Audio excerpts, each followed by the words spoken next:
할렐루야. 안녕하셨습니까? 이 인사가 요즘에 정말 간절히 필요한 시대가 아닐까. 참 많은 일들이 몇 주간 동안 우리를 지나갔습니다. 특별히 지난 한 주간 역시 그랬는데요. 여러분, 지난 한 주간을 어떻게 생각하십니까? 저는 한마디로 표현을 한다면 잼버리와 카눈의 콜라보다 이렇게 얘기하고 싶습니다. 보시다시피 이 잼버리 예견된 인재였습니다. 국민 중 많은 분들이 이 일이 일어나기 전까지 잼버리가 뭔지 아시는 분이 그렇게 많이 없었다고 저는 알고 있었는데요.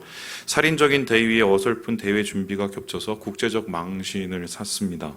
거기에 예고 없던 태풍까지 올라오면서 말 그대로 아수라장이 됐는데요. 물론 이제 마지막에 K-팝 콘서트로 이제 마무리가 됐지만 이 역시 또 논란이 되고 있죠. 중요한 것은 이렇게 난리가 났는데도 아무도 책임지는 사람이 없다는 것입니다. 아마 얼마간은 내 탓, 니 탓 싸움이 계속될 것 같아요. 이런 모습을 우리가 계속 보고 있는 것이죠. 이 두 번째로는 이 상황을 비웃기라도 하듯이 6호 태풍 카눈이 한반도를 가로질러서 올라갔습니다. 정확하게 표현하면 가로지른 게 아니라 세로질러서 올라가게 되는 거죠. 문제는 격려였는데 이전에 보기 드문 희한한 방향이었다, 이렇게 말하고 싶습니다. 여러분 보세요. 이게 미쳤죠. 이게 말이 됩니까? 대만 근해에서 갑자기 동쪽으로 방향을 틀더니 오키나와 해상에서 오랫동안 머물다가 사라지는 듯 하다가 갑자기 급선회에서 북상을 했습니다. 그리고 대한민국을 향해서 완전히 올라왔고요. 제가 이거 보면서 살아있는 것처럼 보이더라고요. 이 태풍을 누가 조종이라도 하는 것처럼 전혀 말도 안 되는 희한한 경로로 우리에게 다가왔습니다. 그래서 많은 분들이 기장했습니다. 비상 3단계가 발령이 됐고요. 중앙재난안전대책본부에서는 심할 만큼 재난사고에 대비할 것을 우리에게 요청을 했습니다. 그런데 지나갔습니다. 예고와 달리 그렇게 피해가 크지는 않았습니다. 이제 물론 경북에서 사상자가 나기는 했지만 태풍 경로에 비해서 규모는 작았다, 이렇게 얘기할 수 있겠어요. 예견된 인재는 피하지 못했는데 예상치 못한 천재는 피해간 것입니다. 이런 표현이 옳을지 모르겠지만 전체적으로 보면은 이 태풍은 이번에 좀 용두사미 같았다, 저는 이렇게 얘기하고 싶습니다. 오늘 우리가 살펴볼 말씀 역시 이 태풍 카눈과 좀 비슷한 맥락을 가지고 있습니다. 이 당시 고대 근동의 강자인 아수르가 유대를 침략을 합니다. 그 규모와 파괴력이 대단했는데요. 이미 북이스라엘은 멸망당하고 그 수도인 사마리아는 완전히 무너졌고요. 유대를 쳐들어오기 위해서 2차로 쳐들어왔는데 그 길목에서 만난 라기스 성 역시 완전히 처참하게 멸망당하고 많습니다. 여러분, 그 수준이 어디였을까? 1998년에 이 라기스라는 지역에 가서 이 발굴을 시작했습니다. 이게 이제 4차 발굴이었는데요. 얼마 전에 이제 공동 발굴을 시작했어요. 우리나라를 비롯해서 14개국이 이 라기스라는 성읍에 어떤 일이 있었는지를 봤더니 예상치 못한 흔적이 발견됐습니다. 저기 보시는 것처럼 동글동글한 게 있었어요. 이게 뭐예요? 사람의 두개골입니다. 두개골. 이 두개골이 한 웅덩이에서, 한 구덩이에서 얼마나 있었냐? 1,500여 구가 발견이 됐습니다. 측정을 해서 연대를 봤더니 이게 히스기야 즈음, 그 즈음 어느 때였다는 것이 예측이 되었어요. 당시 상황이 얼마나 처참했는지 알 수 있는 증거였습니다. 예상만큼 끔찍했고요. 그들은 잔혹하게 이스라엘을 무너뜨리고 유대를 무너뜨리기 위해서 지금 예루살렘을 향해서 달려왔습니다.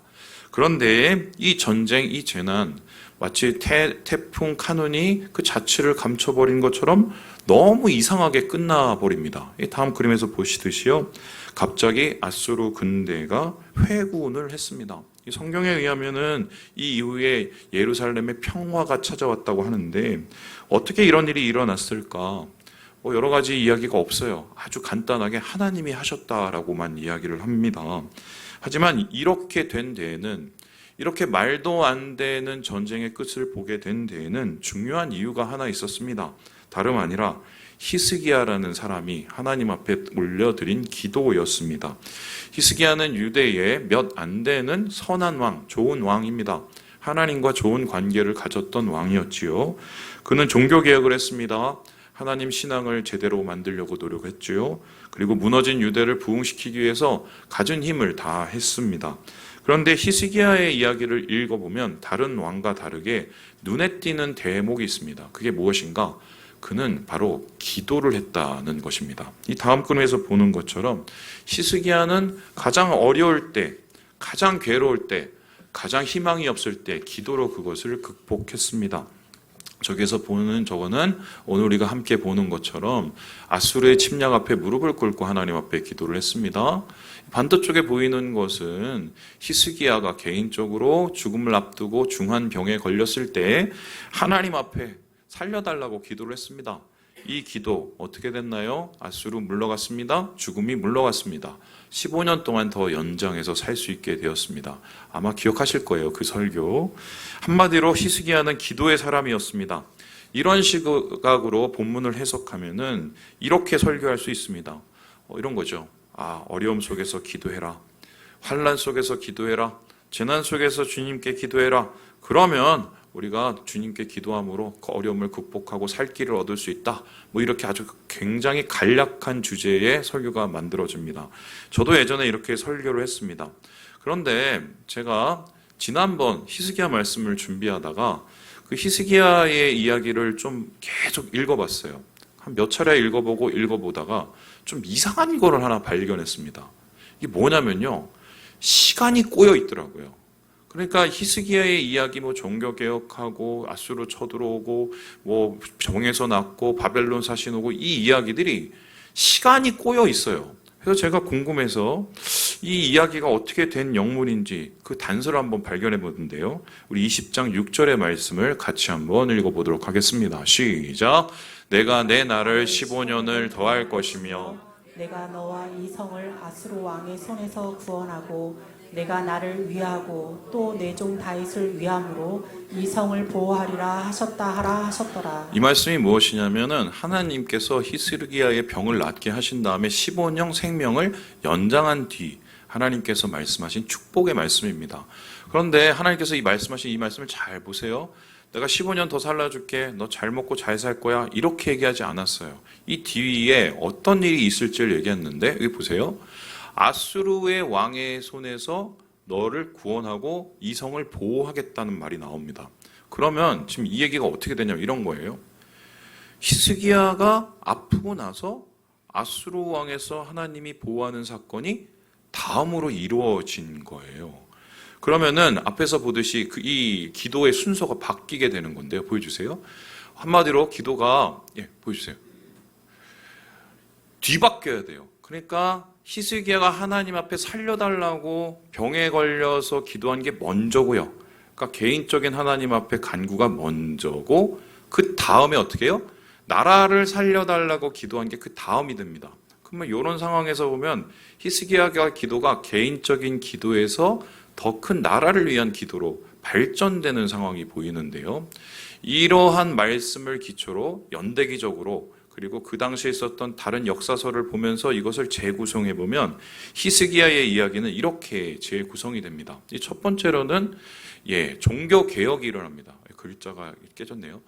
이 히스기야가 종교 개혁을 합니다. 종교 개혁을 해서 하나님 안에서 제대로 예배드리고 제대로 성장할 수 있도록 이 이스라엘을 정화시켰죠. 그리고 나서 히스기야가 병에 들었어요.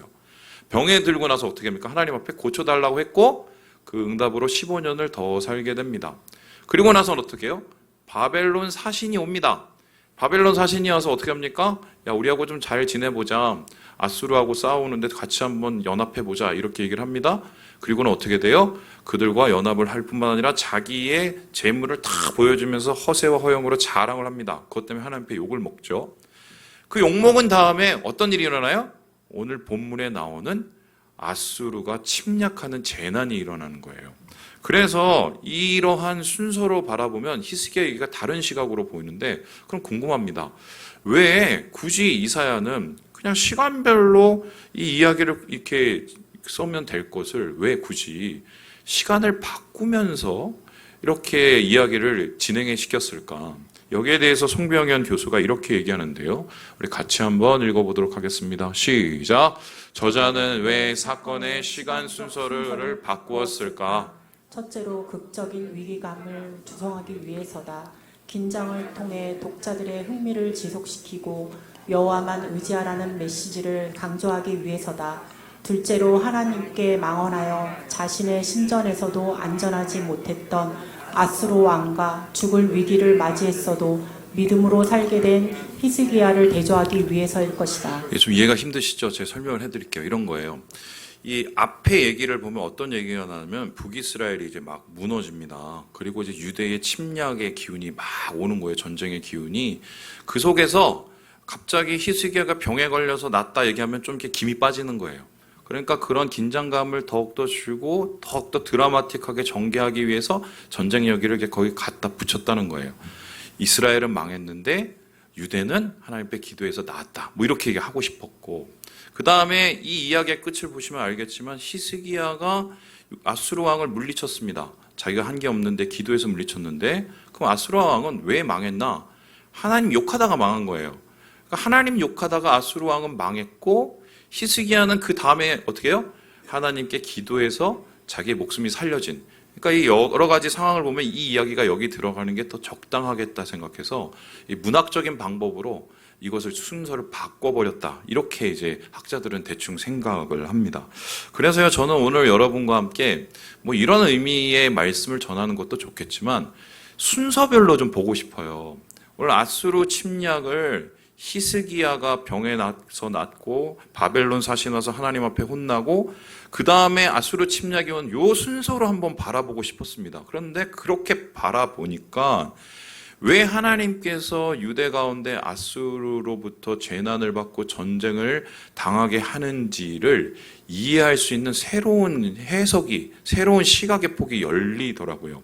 그래서 제가 그런 것을 기초로 사건을 재배치해서 살펴봤더니 아수르 침략, 아수르 전쟁에 담긴 비밀이 보였습니다. 그것을 세 가지로 제가 정리를 해봤는데요.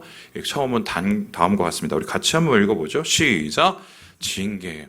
왜 하나님께서 아수르로부터 이스라엘 백성을, 유대 백성을 침략당하게 하셨을까?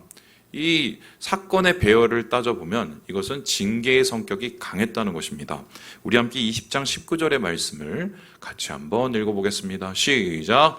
히스기야가 이사야에게 이르되 당신이 전한 바 여호와의 말씀이 선하니이다 하고 또 이르되 만일 내가 사는 날에 태평과 진실이 있을진데 어찌 선하지 아니하리요 하니라. 여러분 이 말씀 기억하십니까? 저 몇 주 전 했던 건데 기억 안 나시죠? 감사해요. 그래서 제가 먹고 삽니다.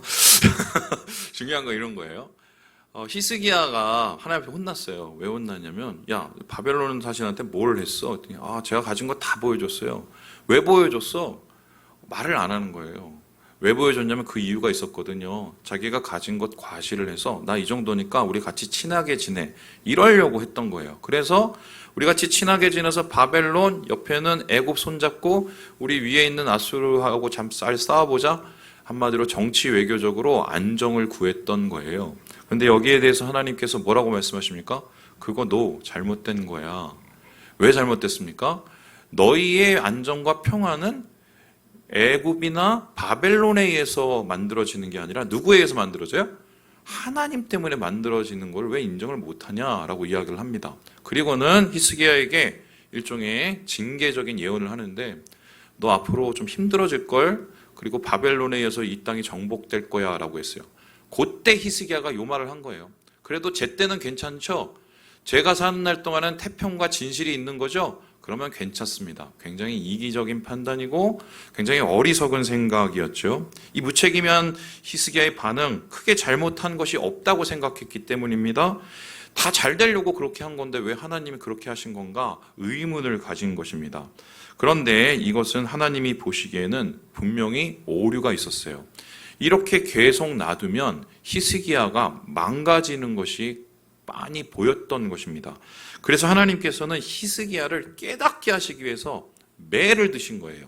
그 매가 뭐예요? 바로 아수르라는 나라였어요. 아수르라는 나라를 통해서 하나님께서는 히스기야의 죄를 보게 하시고 잘못된 생각을 바로잡게 하셔서 그를 통해서 선하게 다시 인도하시기 위해서 이러한 시험을 허락해 주셨다. 우리의 삶에서도 마찬가지입니다. 모든 것이 하나님의 뜻이 있어요. 모든 것이 하나님의 계획이 있습니다. 괜히 이런 일이 일어난 게 아닙니다. 그렇다면 목사님, 저는 하나님 미워하셔서 맨날 힘든 일만 있습니까? 그게 아니라요. 그것 속에서 하나님께서 주시고자 하는 말씀이 있는 거예요. 여러분, 똑같이 힘든데 말씀을 깨닫고 힘든 것과 말씀을 깨닫지 못하고 계속 힘든 거는 차원이 다릅니다. 왜요?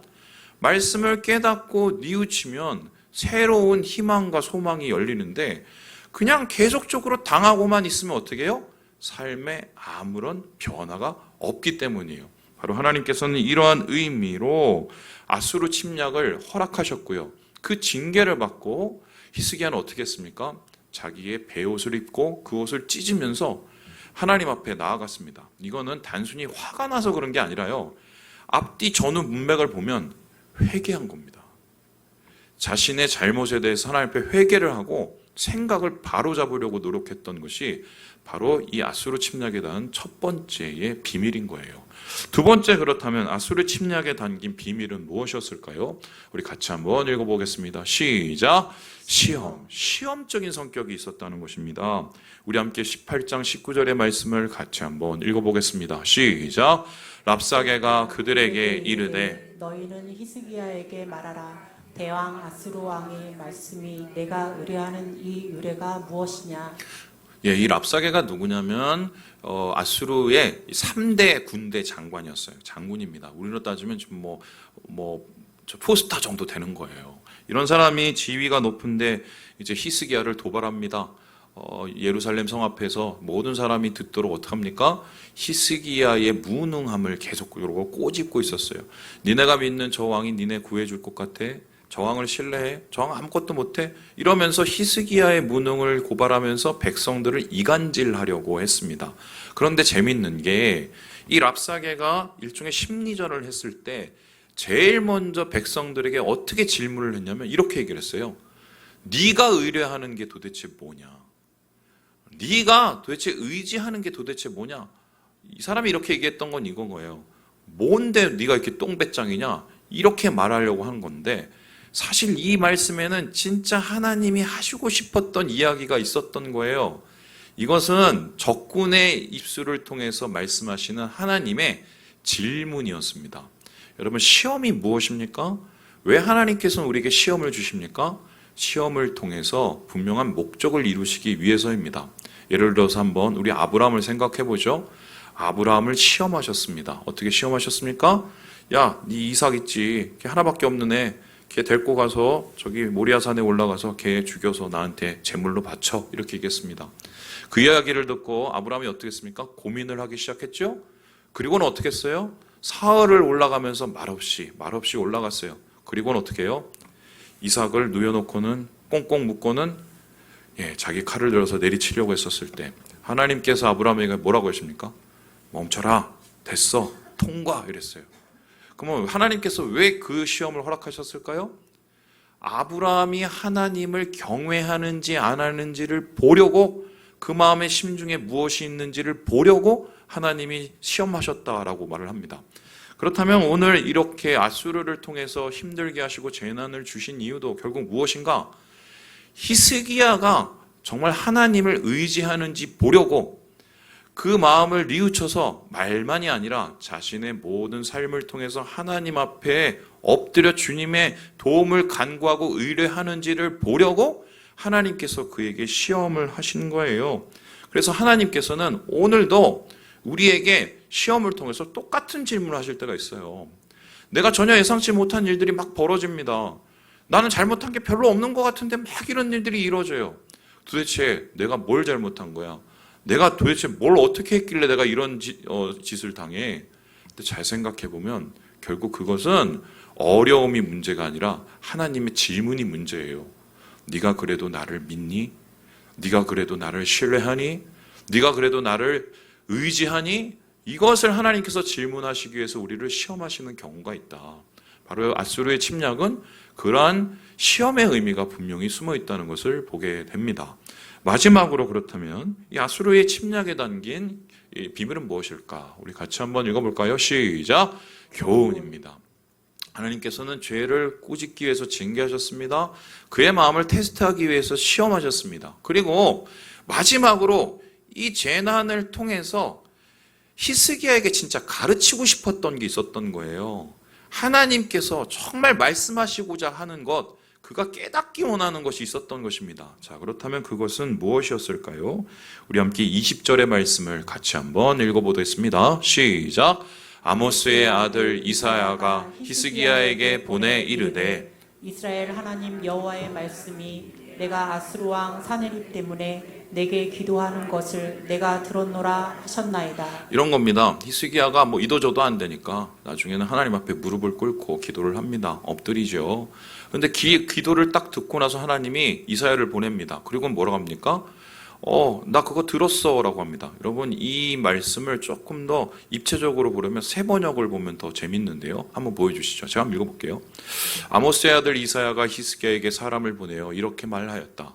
주 이스라엘 하나님께서는 임금님께서 아시리아의 사네립 왕의 일 때문에 주님께 올린 그 기도를 주님께서 들으셨다고 말씀하시면서, 그러니까 이 말씀에 의하면 이런 겁니다. 왜 하나님께서 이런 침략을 허락하셨을까? 왜 이런 재난을 허락하셨을까? 왜 이런 괴로움을 허락하셨을까? 그 기도를 원하셨기 때문이에요. 결론적으로 이 기도 하나 때문에 어떤 일이 일어나느냐? 우리 함께 35절의 말씀을 읽어볼까요? 시작. 이 밤에 여호와의 사자가 나와서 아수르 진영에서 군사 18만 5천 명을 친지라. 아침에 일찍이 일어나 보니 다 송장이 되었더라. 히스기야가 한 게 없어요. 그냥 아침에 딱 일어났는데 18만 5천 명이 다 그냥 해결이 되고 사라진 겁니다. 이게 말이 되나요? 그런데 이런 일들이 말이 되는 경우가 있어요. 여러분 아시죠? 독일군이 2차 대전 가운데 한참 위세를 떨치고 있을 때 이 독일군의 위세를 완전히 꺾어버린 전쟁이 등장합니다. 그게 뭐죠? 바로 러시아와의 전쟁이었어요. 러시아의 전쟁에서 어떻게 러시아가 이겼는지 아십니까? 러시아가 한 게 아무것도 없습니다. 그냥 도망만 갔어요. 그래서 이 스탈린을 쫓아갔고 히틀러가 계속적으로 들어가고 계속 들어갑니다. 근데 없어요. 적이 없어요. 계속 도망만 갔어요. 근데 뭐가 찾아왔느냐? 극한 추위와 겨울이 찾아와요. 다 얼어 죽습니다. 돌아올 때 거의 참담한 수준의 생존자만 데리고 와요. 이것 때문에 히틀러가 진 거예요.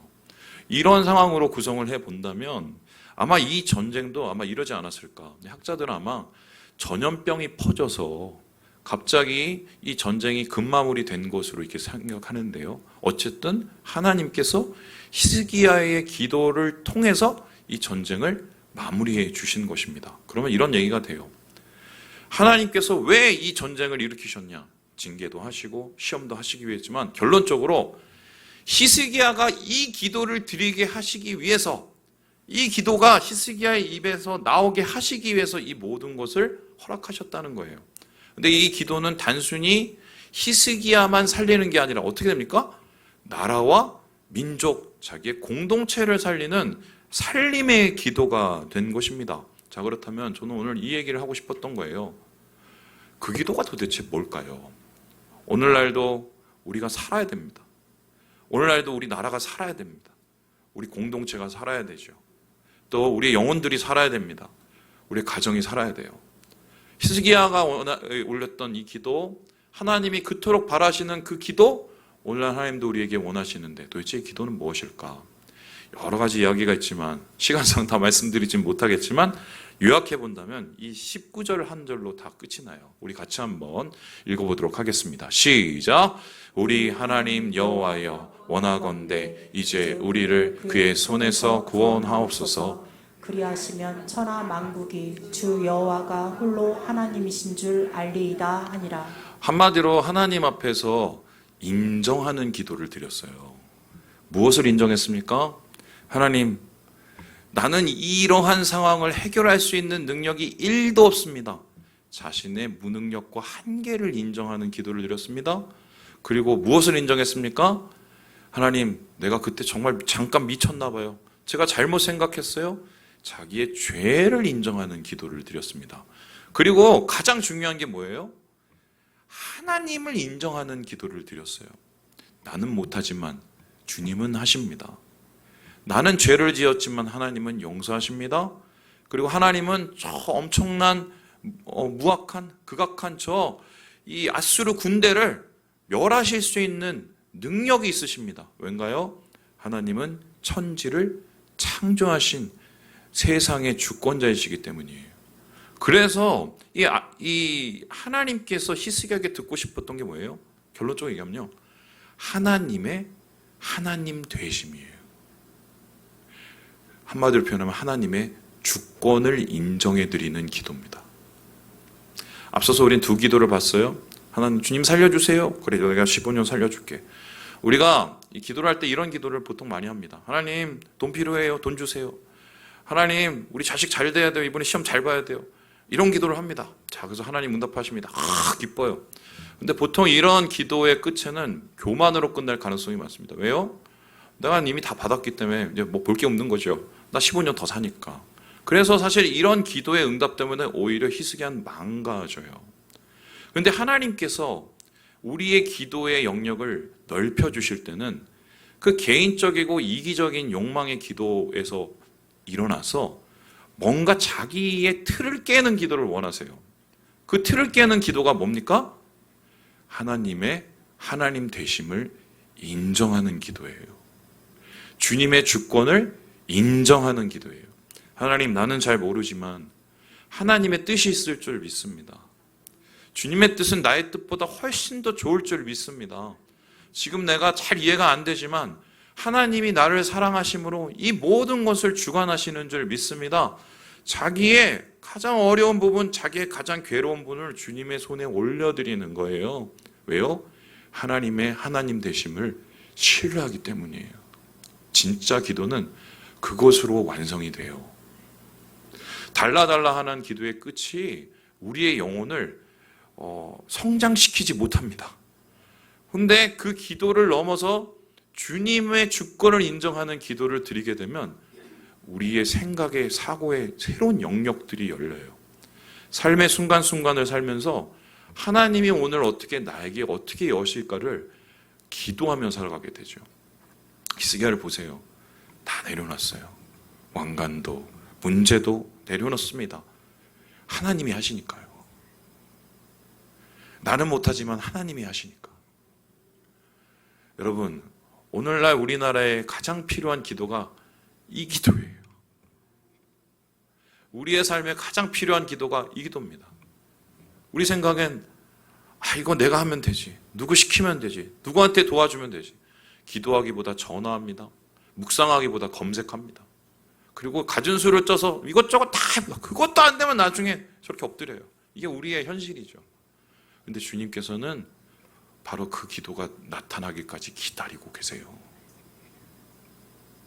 그리고 그 기도가 우리가 진심으로 마음을 깨트려 드렸을 때 하나님께서는 그 기도를 응답해 주시는 바로 그 역사가 오늘 말씀의 이야기예요. 이야기를 마칩니다. 우리 사랑하는 형제 자매 여러분, 기도하고 계십니까? 주님께서 이 기도를 기다리고 계세요.